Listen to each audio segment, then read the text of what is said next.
Hello and welcome to a brand new week. Sorry for the strange look into the camera as this video started today, but for some reason I had a completely black screen and I was a little bit worried that this video was going to turn up as a completely black image of me and you were all going to go, what happened?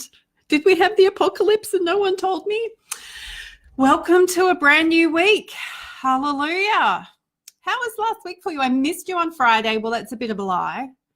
From the photo that you possibly saw on Friday, I was having a blast. I was in a gorgeous block of hotel. No, it wasn't a hotel. We were in units that a friend of mine lives in, and she has this amazing pool and spa complex inside her building. And my tribe of fellow business owners and I was sitting in the spa drinking. They were drinking champagne. I seriously was just drinking water out of these gorgeous mugs that our friend Anastasia has had made for her new theme, which is Bring Happy Back. All about being happy at work, and happy workplace is a great big culture piece. So it was fun to be with them. It's really amazing having a tribe of people who don't think like you around you. And if you spend all your time with people who think like you're going to have some limitations to your growth and your development and to your creative problem solving. So being in this room with these other women, there's 12 of us all together, whenever we talk about a problem and we have to turn up with the problem to be solved, just the creative ideas that people have on how to solve a problem is the power of that collective think. We're all from different industries and we all have different backgrounds, and there are times when I go, I'm not quite sure what it is that you do or you do, but we're learning. But the power of this groupthink has just been amazing, and the gains that we have made as business owners since we started working together this year has been quite phenomenal. Oh, look, people have arrived. Yay, Julianne and Priscilla and Kelsey. Hello, everybody. Complete with yoga hair and non-made up and running around like a lunatic today. After a busy couple of days out of the office, I did have a flare-up of my rheumatoid symptoms. That wasn't a lot of fun. But I do often feel quite overwhelmed when I come back from time away. Bye, Sophie. Sophie's just leaving for the day, in case you couldn't tell. So I have a question for you all, because maybe we can come up with a solution.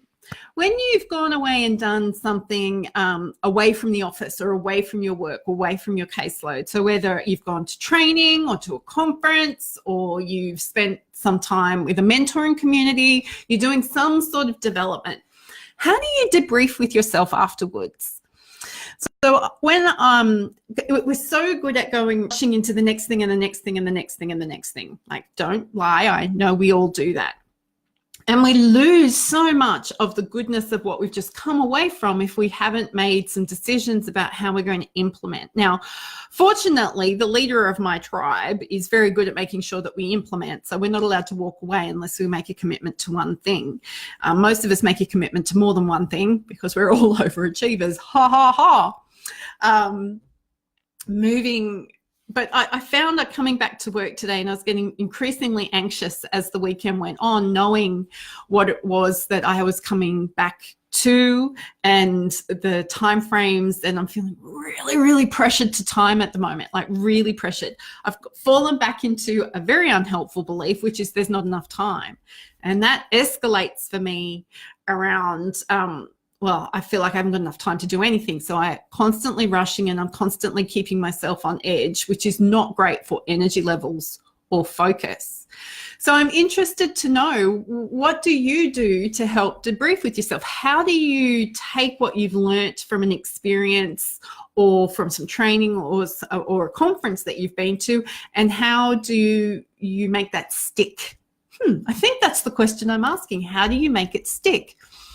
I could go back and rewrite my notes, but I won't because I'll be freaking bored. And I just don't do that.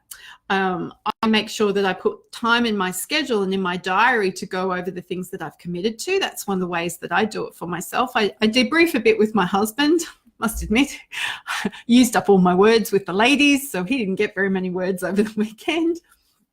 But is there anything else anybody does to help them think about and, you create shortcuts that you stick on your walk, Nicola? Are you sticking them on your walk or are you sticking them on your wall, like wall? Just interested to know how you stick things on your walk. But that's a good idea. I know one of my behaviors that I have committed to changing in this next 3 months is stopping apologizing. Oh, what's Julianne got going? A Melbourne Friday, APA for NDIS advocacy, spend time talking to a trusted colleague afterwards, Skype phone call with someone, write a brief update, take the time to go through them prior to the phone call. Yeah, I think we're pretty similar there. I think the repetition piece really works. So I know if I train, teach, or share with others, which is a part of the reason why I'm doing this today, I find I get greater stickability with that information. And I'm not the sort of person that can read something once and retain it I don't do that. That doesn't seem to work for me. I have to kind of mull things over and almost like chew them and smell them, play with them, taste them. So I find if I've got an experience that I can create for people. Oh, good, Nicola. I'm glad you're sticking shortcuts to your wall. Sticky notes on the computer. And you keep the resource thing on your desk. Yeah, I'm in that place where I'm keeping all my resources and all my things on my desk again. I need to get a little bit more streamlined around what is being kept on my desk. So if anybody would like to share, we are coming into the last part of the year, the last quarter of the year. I don't know about, yes, I do. Let's be honest. So for people who live in the USA, we know that Thanksgiving, there's often a big break around Thanksgiving and there's this big lead up to Thanksgiving and sometimes that can interrupt the flow of business activities. And then we've got the whole Black Friday thing, which those of us in the Southern Hemisphere really don't understand. But for us in Australia, we've got Melbourne Cup. And once the Melbourne Cup hits, everybody kind of freaks out that it's almost Christmas and then the economy slows down and goes stop.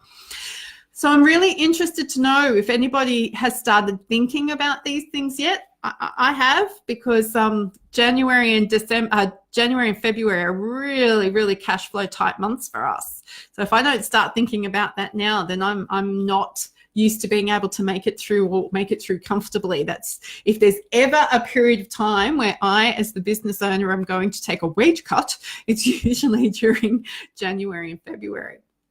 So if you're not aware that this is coming up, well, we're already in September, so don't keep thinking that it'll wait. You really need to have a plan in place to know how you're going to manage the ebbs and the flows that come into your business. And I want to make sure that you're aware of that and aware that those things are going to start happening. Especially those of you who have a group practice where you're going to have people going on leave, so their capacity to earn for you and for themselves is going to be significantly reduced. Don't we all love school holidays? Yay, when all of our people want to take the school holidays off to care for their little ones. I don't want to resent anybody looking after their little ones, but wow, everybody's got little ones all at the same time needing care. Woe is me. Building a multi-clinician practice, it has great rewards. So a couple of things for us to think about on this video today. And if anyone is watching afterwards, and if you're new to these videos, welcome. I've noticed we've got quite a few new page likers on the Jo Muirhead page, so welcome to you. This is a video series I've been doing since May last year, helping us to think about what it's like to be building a private practice. So a couple of things to think about today. One is, what do you do with new learning, new information, new experience to help it stick? And the second thing is, how are you preparing for the slowdown that's invariably coming at the end of the year? Sooner than you think, people. Sooner than you think. All right, I have a nice, calm, easy flow week. I am writing a book, so that's not true. So I should be around for most of this week. I'm looking forward to chatting to you and filling out some of the information that I got from last week as well.